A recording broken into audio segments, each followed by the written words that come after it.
So today's topic is going to be on the impact of World War II on Asian Americans. We want us to kind of think about the potential impact the World War II may have had on the various Asian American populations. Some of us are familiar with the internment experience of Japanese Americans during World War II.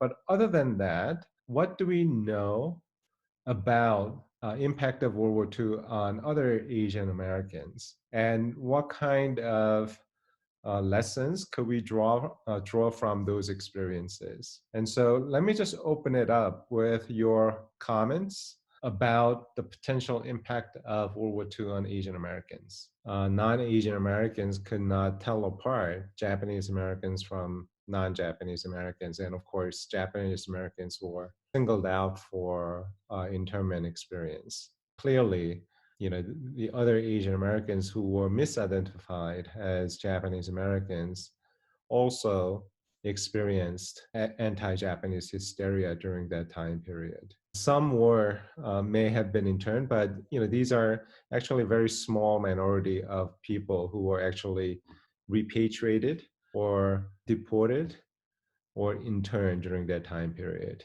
But clearly, there was a significant amount of anti-Asian hysteria that swept across the continent, not just in North America, but in South America as well. If I remember correctly, I know a lot of Filipinos joined the U.S. military to fight for the U.S. During World War II. Mm-hmm. And in that time as well, the Philippines was occupied by Japan. One of the biggest things that happened too was how there were a lot of Filipino women that were captured and used as sex slaves for Japanese soldiers, and they're like called as like comfort women. And that also happened to Korean women as well because they were occupied by Japan. I'm assuming that because of that, there's some conflict that's gonna happen in the U.S. mainland as well with like Filipinos and Japanese. It was a really complicated time period for various Asian Americans living in the United States. As you correctly mentioned, on that December 7th, 1941, when Hawaii was bombed, Philippines was also attacked by the Japanese. And you have to kind of put yourself in the shoes of Filipino Americans who were already in the United States and also Filipinos living back in the Philippines, right? When they hear that the US has been attacked, when their country has been attacked by the Japanese, your reaction to this news must have been very complicated. And yes, in fact, a lot of the women in many of these countries, including Korea, Philippines, and other countries as well, many of the women were forcibly taken as sex slaves for the Japanese Imperial Army. This issue is still ongoing, actually, and the Japanese government's failure to recognize and to denounce the acts that were supported by the Japanese military and the government, right? And so, the issues are still, I think, ongoing. There are other Asian Americans who were living in the United States when the news broke, right? The world is at war. Their responses were quite telling in terms of how they reflected sentiments of many Asian Americans who were living in the United States in a time period when the international relations were really complicated. Korean Americans, for one, they were living in somebody else's country, and their country was still under colonial domination by the Japanese. And the Chinese Americans who had been excluded from coming into the United States all of a sudden come to the realization that their country, China, has joined forces with the United States. I think that we mentioned that in appreciation for Chinese government joining the Allied forces during World War II, we would, for the first time, open up immigration policies accepting Chinese into the United States in the middle of the war in 1943. The war opened up some opportunities, elevated hopes for people like Koreans who thought that maybe a successful defeat of the Japanese forces, that they would be able to take back their country. And similarly for the Filipinos, I mean, their country was under attack, and many of them had already joined the US Armed Forces because that was their ticket to becoming US citizens. Despite the fact that eventually in 1934, the United States government would pass Tidings-McDuffie Act that prohibited Filipino immigration to the United States. Nonetheless, Filipinos living in the United States eagerly joined the US Armed Forces, fought on the side of the United States alongside the Filipino units in order to defeat, namely the Japanese, but there were other forces as well. There were a lot of overlapping political events that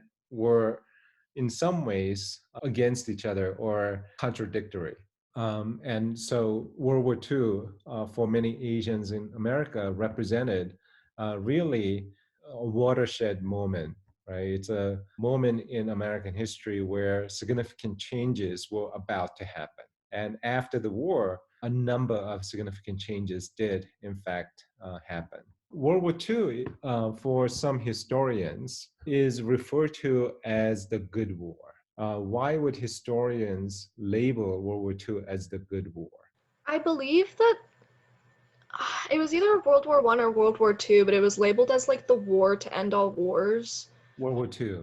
World War Two, yeah, and it was also seen as like going against like fascism and just all of these like evil forces, and so it was seen as like literally like a force of good versus evil, and so that's probably why they called it the Good War, Mm-hmm. but for other reasons too. Yeah, and we refer to those evil forces as the Axis alliance or power, right? And they are represented by one, fascism that you mentioned, right? And which country notably it represents fascist regime? And what is fascism anyway? I think Germany was the like pinnacle state, but you know, like Italy and Russia at that point were also in fascist regimes. So Yeah, I think Mussolini's Italy is readily identified as the representative fascist regime of that time period, right? Where you have very strong, centralized, dictatorial ruler who basically suppresses any semblance of freedom, whether it freedom of press, freedom in terms of people's ability to raise their opinions or to be critical of the government. And so there's a strong sort of military and police presence and repression of popular sort of oppositional voices. So that kind of social and political climate can be referred to as a fascist regime. And then there was also the rise of Nazism in Germany with a white supremacist and anti-Catholic, anti-intolerances, leading to the genocide of particularly the Jewish populations by the millions, right? Over 60 million Jews have perished. I mean, that's just an incredible act of human atrocity. What enabled population to decimate an entire population, right? What are the forces? I mean, how is that even possible? I think it calls us to really raise fundamental questions about what humans are capable of given certain sort of conditions or circumstances. And of course, the third leg of this Axis alliance was the rise of imperialism as represented by the Japanese Imperial Army. that had basically rolled over, attacked successfully so many of Asian countries, right, from Korea to China to South East Asia, the Philippines, etc. Right, they were defeating and invading and colonizing so many of these other Asian countries, right? And so the spread of imperialism as represented by the Japanese forces was something that was counter to what we promoted here in the United States and abroad. Notion of democracy is something that we were trying to hold dear in this country, but the war during this time period for many people felt that our very democracy was on the line, right? If we did not intervene and defeat those forces of evil, then our own democracy was imperiled, right? And that was the sort of the sentiment that many people sort of shared during that time period. So let me share with you a couple of slides, and then we could talk about this more in greater detail. So basically, Roosevelt wanted to emphasize four major freedoms that our democracy reflected, right? He wanted to galvanize the forces to fight in this good war in order to protect the four major freedoms. And these included freedom of speech and expression, freedom of worship, freedom from want, referring to the economic security, the right of people to live not in impoverished conditions, but being free from starvation and things like that, and freedom from fear in order to reduce the threat of aggression in the world. We wanted to ensure that we could live in peaceful coexistence with other countries, not representing a major threat like Nazism or fascism that could one day invade our democratic countries. So these were four essential freedoms that Franklin Delano Roosevelt articulated as a sort of a rallying cry for Americans to fight to defend American freedom, American democracy, both here at home and abroad. And how did this impact Asian Americans, right? How did Chinese Americans, Japanese Americans, Filipino Americans, Asian Indians, Koreans responded to this rallying cry?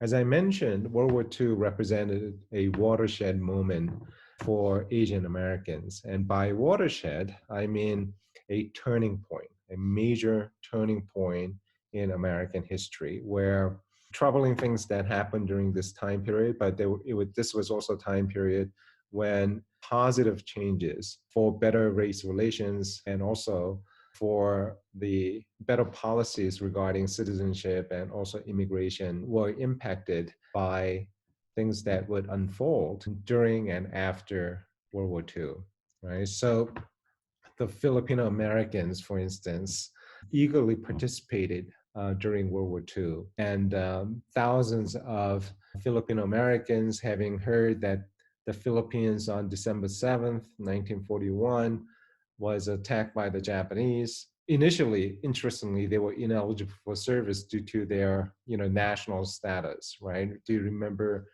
the conversation that we had about how their political status had changed? Prior to 1934, they were US nationals.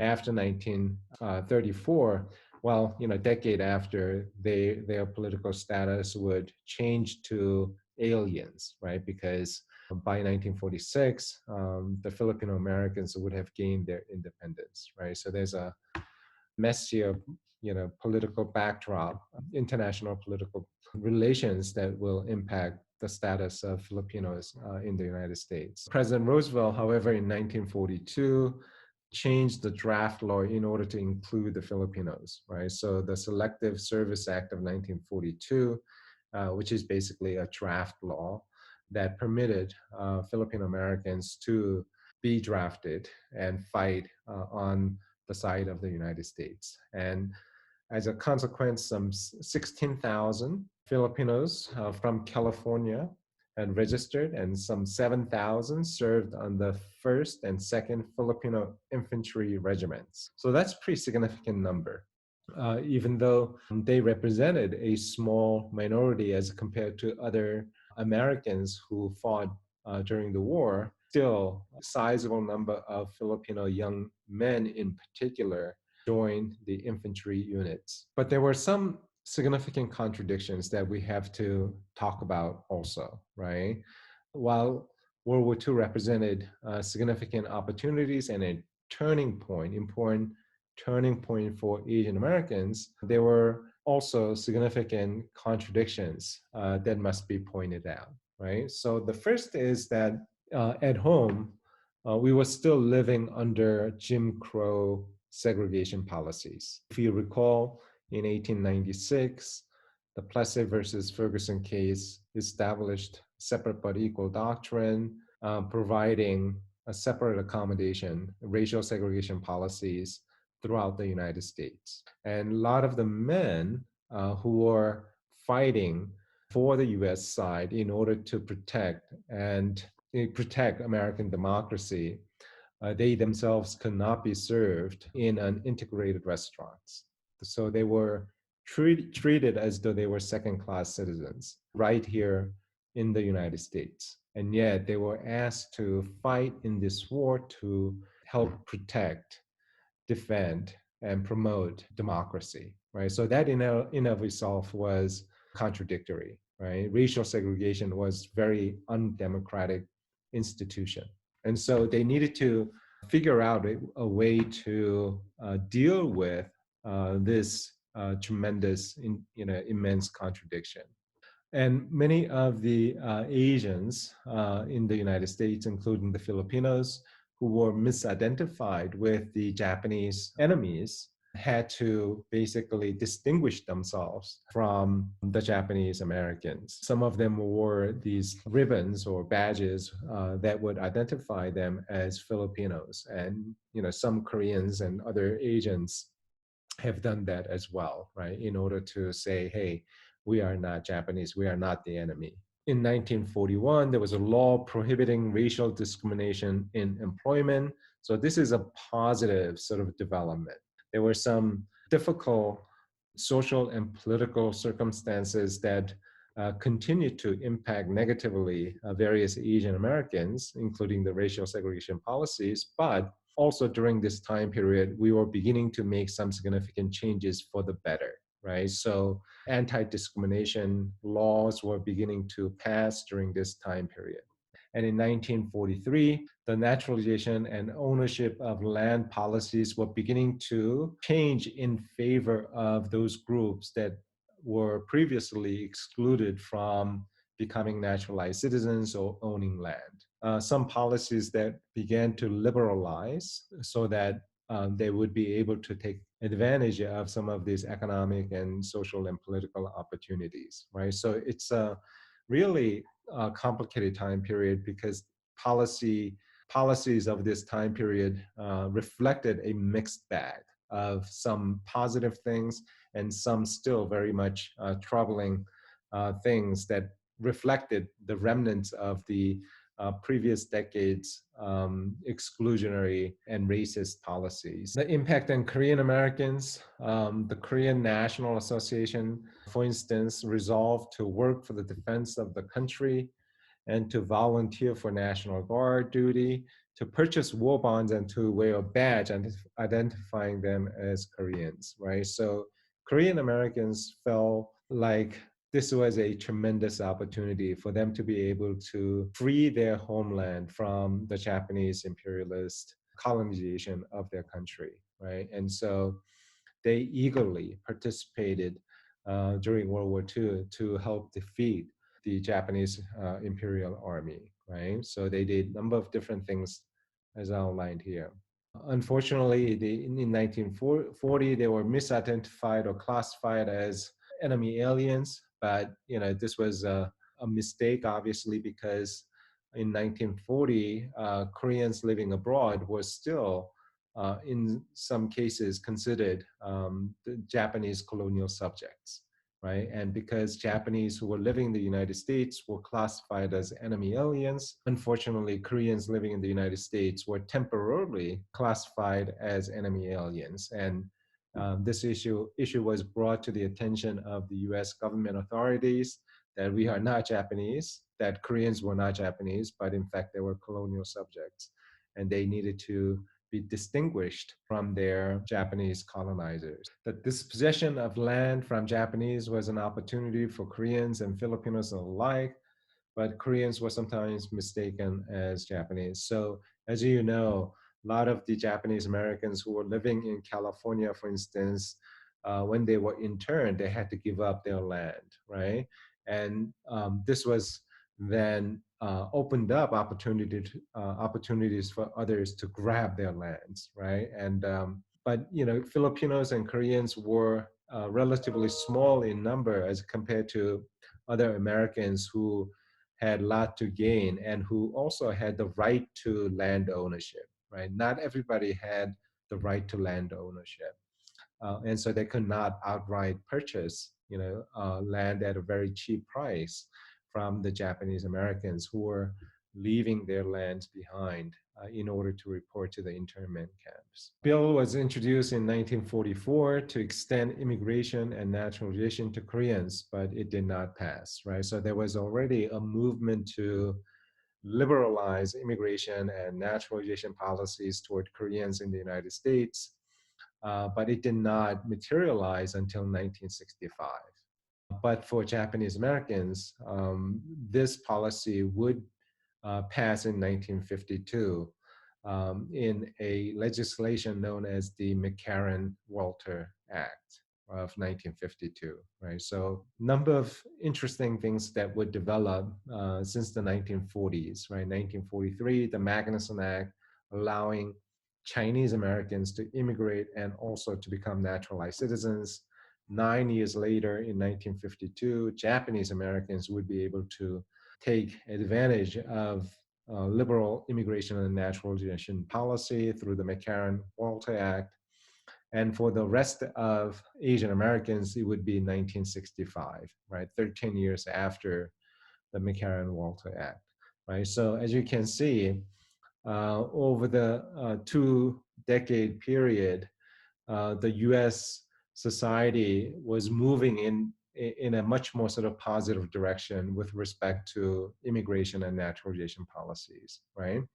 But as we were going through these changes, there were still significant sort of contradictions that they had to iron out, right? So Korean contribution during this time period, some assisted Japanese evacuation and internment. As I mentioned, I think previously, that many of the Korean, especially the first generation, some of them had been educated under Japanese education systems, so they spoke Japanese and Korean, and now living in the United States, they were able to speak 3 languages, right? And so some of the Koreans were recruited to work for the US government in order to, in some ways, interrogate Japanese Americans and Japanese aliens who were sent to an internment camp known as the Tule Lake internment camp in particular. Right? Some served as Japanese language teachers and translators, and they also joined California National Guard, and there was a separate segregated unit composed entirely of Korean Americans, and it is known as the Tiger Brigade, a Korean unit out of California, right? And they served in the Red Cross.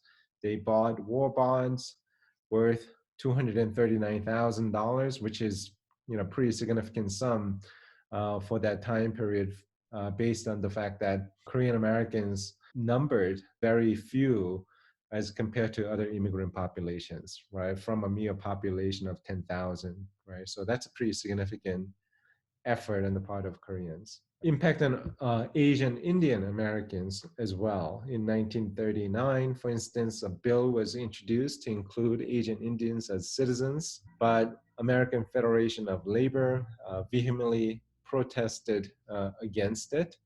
And so Asian Indians could not become citizens until following decade, right? In 1946, they were able to become naturalized citizens. Once again, allowed to re-enter the United States after 1917 Immigration Act that prohibited Asian Indians through the Asiatic Barred Zone, right? That was established in that immigration policy. Indians were able to enter the United States because the US perceived India as a strategic ally in the same way the US perceived China as a strategic ally in our effort to defeat the Japanese Imperial Army. Between 1946 and 1964, some 12,000 Asian Indians were allowed to come to the United States.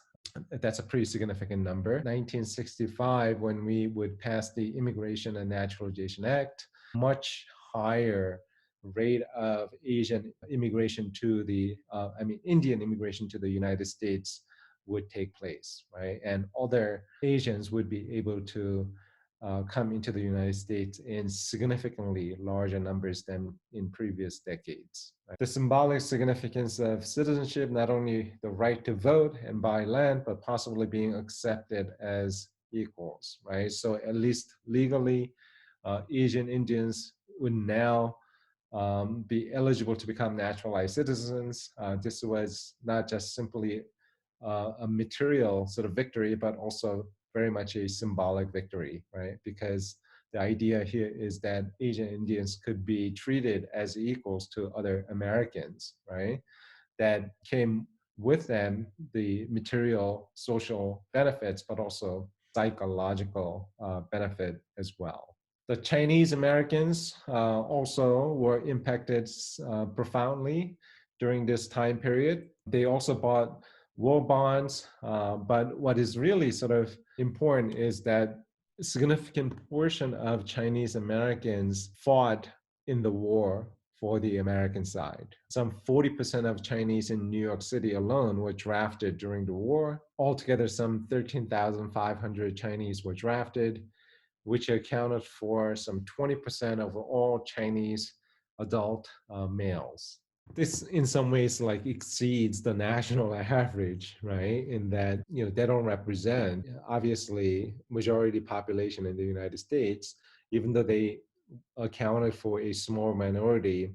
Significant proportion of young able-bodied Chinese Americans were drafted and actually fought during World War II. There were increasing job opportunities in particularly the defense industry in places where Chinese Americans lived in large numbers, in places like Seattle, Los Angeles, in Long Island, in New York as well. The increases were evident in craft positions, professional and technical occupations, but there were still issues of racial discrimination that they needed to iron out, right? They needed to contend with. Even though there were some positive things that were happening in terms of opening up opportunities, they still needed to contend with the preponderance of racial discrimination during this time period in the defense industry.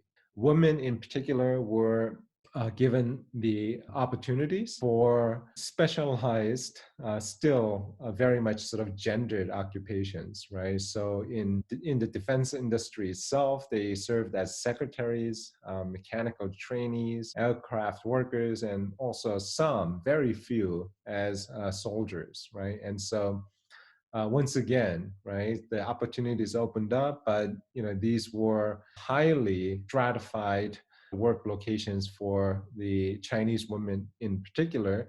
But I think I would say for the majority of the women during this time period, they entered these new burgeoning occupations that had already been stratified in terms of gender and also in terms of race as well. And the Chinese participation during the war, the Chinese Americans in particular, led to the repealing of the Chinese Exclusion Act of 1882. In 1943, as I mentioned, the Magnuson Act granted naturalization citizenship to the Chinese Americans, and as China became an important ally of the United States. How did the war impact Japanese Americans? I think it's kind of like contradictory, you know, like Roosevelt had his like four freedoms and we were fighting against the idea that like Jewish people were having to deal with all sorts of horrors, but we were kind of like, you know, they were being put into death camps, and at the same time we put Japanese in like concentration camps. And we like had Asian Americans wearing, you know, labels at the same time that like they did. And I feel like of course it isn't nearly to the same extent. There were different horrors going on over there, but I feel like it's kind of this like duality, and like it's a hypocritical one where we're trying to fight against this and at the same time we're doing just like a lesser version at home. Clearly, there were contradictions. So when society undergoes changes, these contradictions inevitably emerge. And that's an important point for us to kind of remember. It was a watershed sort of moment in American history. We were going through significant changes that would fundamentally call into question the previous ways of life. And we were beginning to sort of question the foundational issues pertaining to racial segregation. If it wasn't for these kinds of contradictions that were being revealed through our policies of that time period, racial segregation system of that time period perhaps could have persisted. And we would not have witnessed, for instance, the civil rights movement of the 1950s and 1960s. The revealing of these contradictions during and after the war, I think, emboldened a lot of the civil rights leaders to say, hey, we were willing to die for this country, right? We were willing to die for democracy. And what can the American government do for us, right? Who's really willing to do everything that we can to help protect and promote American ideals. And so this was a really, very important sort of rite of passage in terms of American history, right? We needed to confront our own, right, internal demons. Even though we had all these sort of lofty ideals, we were not practicing them in real life. And that was really manifestly made apparent during World War II, right? When President Roosevelt was proclaiming these four essential freedoms that many of the minoritized populations in the United States could not enjoy. They were living in tenements. They were living in ghettos. They didn't have the right to freely associate with other, people. They were not free, right? Even though our Constitution vehemently protects our individual freedom, right? In practice, that was not the case. These contradictions needed to be revealed in order for our society to move beyond it, as so powerfully demonstrated in the 1950s civil rights movement. What about Japanese Americans? Let's move on to the Japanese Americans experience, right? So most of you are familiar with, have learned about the Japanese American internment experience. Maybe we could just, share information that we know about our prior sort of knowledge regarding Japanese American experience during World War II. What theme or issue really sort of stands out for you when thinking about the experience of Japanese Americans during this time period? And what does it say? What does it sort of reflect about who we were as a society, as Americans during that time period, right? There are a lot of intriguing questions I think that we could raise in reflecting upon the experience of Japanese Americans. I'll just go through a couple more slides, okay? So how did the war impact Japanese Americans, right? As you all know, Japanese Americans, over 120,000 Japanese Americans were interned during World War II, right? The internment camps in the United States obviously were not the same as the concentration death camps in Europe that the Nazis had built. Sometimes we make references to those things, but I think it's important for us to recognize that the internment camps in the US was not like the death camps in Europe. right? But the idea of singling them out and taking away their freedom without due process of law, right, as guaranteed by our Constitution, still reflected a fundamental sort of violation of their constitutional rights as American citizens and also people who came under the jurisdiction of the US government.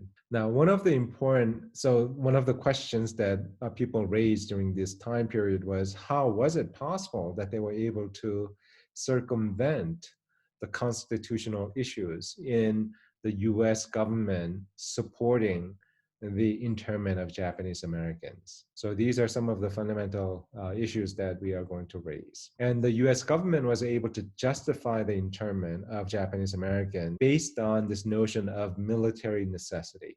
In times of national emergency, the government has the power to suspend, withhold people's liberties in the interest of protecting sort of greater good. And the rationale was supported by these sort of rumors, these ideas that were floating about in not social media, but in popular media, right? That the Japanese Americans who were living in the United States were engaged in acts of sabotage and espionage, right?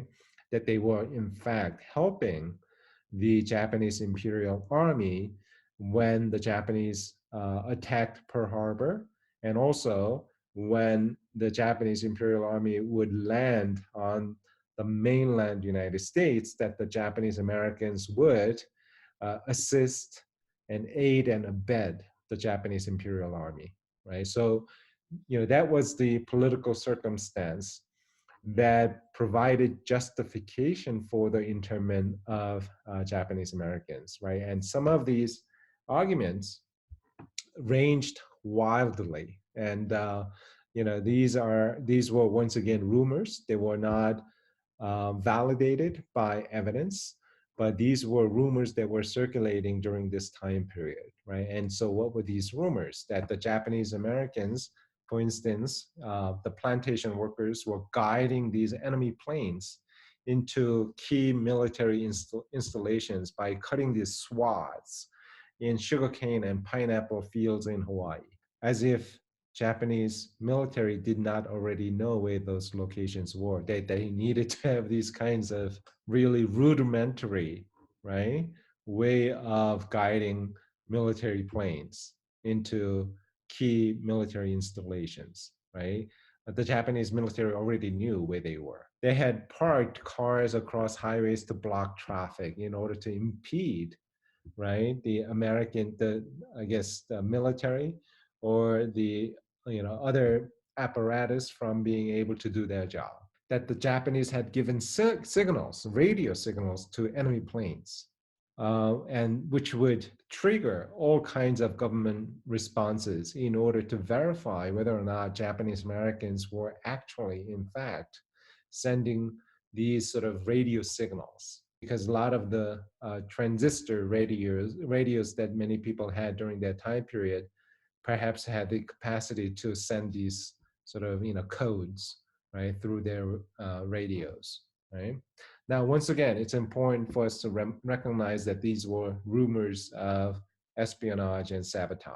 What is interesting, sort of fact, however, is that despite the fact that the Japanese Imperial Army had attacked Pearl Harbor, the Japanese who were living on Hawaiian Islands were interned much less in number than the Japanese Americans who were living on the mainland. This is one of the historical sort of ironies that I talk about in my class. So if in fact the Japanese Americans were, right, I say here only about 1,444 Japanese were interned from Hawaii, even though there were tens of thousands of Japanese Americans who were living in Hawaii. But on mainland, over 120,000 Japanese Americans were interned. If the sabotage and espionage argument were to be sustained, a logic dictates that Japanese Americans who were living in Hawaii, who were presumably helping guiding these Japanese planes into these, key military installations, you would think that the US government would intern the great majority of Japanese Americans who were living in Hawaii. Would you not? I mean, there would be a logical sort of, extension of this underlying rationale for interning Japanese Americans, that they were engaged in these acts of espionage and sabotage. And because the war came to the United States through the bombing of the Pearl Harbor, you would think that US government would intern the majority of the Japanese American populations who were living in Hawaii. But that did not happen. Only 1,444 Japanese Americans who were living in Hawaii were interned. But over 120,000 Japanese Americans who were living on the mainland, where the war did not come to the mainland. So how can you explain this anomaly? It's really an anomaly for me, right? I can try to sort of make a logical connection between the rationale that was given to justify the internment of Japanese Americans and the actual action that happened, that I think demonstrates a deep contradiction between the ideology and reality. I know that the excuse is that Japanese Americans made up most of the population of Hawaii and therefore they're like an economic necessity. But if you're gonna intern like thousands of people, I think economic necessity doesn't really play a factor in that. So Yeah, and conversely, right, if in fact the Japanese Americans were not engaged in acts of espionage and sabotage, then what was the real rationale for interning Japanese Americans, right? Because the argument that they were engaged in acts of sabotage and espionage does not hold when we actually take a look at what happened to Japanese Americans in Hawaii. If they truly believed they were engaged in acts of sabotage and espionage, they would have interned a great majority of Japanese Americans from Hawaii, but they did not do so. So if sabotage and espionage were not the real reason for interning Japanese Americans, then what was it? It raises, I think, even more thorny question as to, what prompted, U.S. government to intern over 120,000 Japanese Americans from the mainland. So I want you to think about that question, because we don't really think about in a deep reflective sort of way some of these sort of contradictory responses, actions by the US government during that time period. We recognize that, yeah, Japanese Americans were interned during World War II and that it was a mistake, but we don't necessarily probe deeply into some of the details of how things unfolded. And it is in those details that I think historical lessons could be learned. Well, I think that's it for today. Thank you all for participating.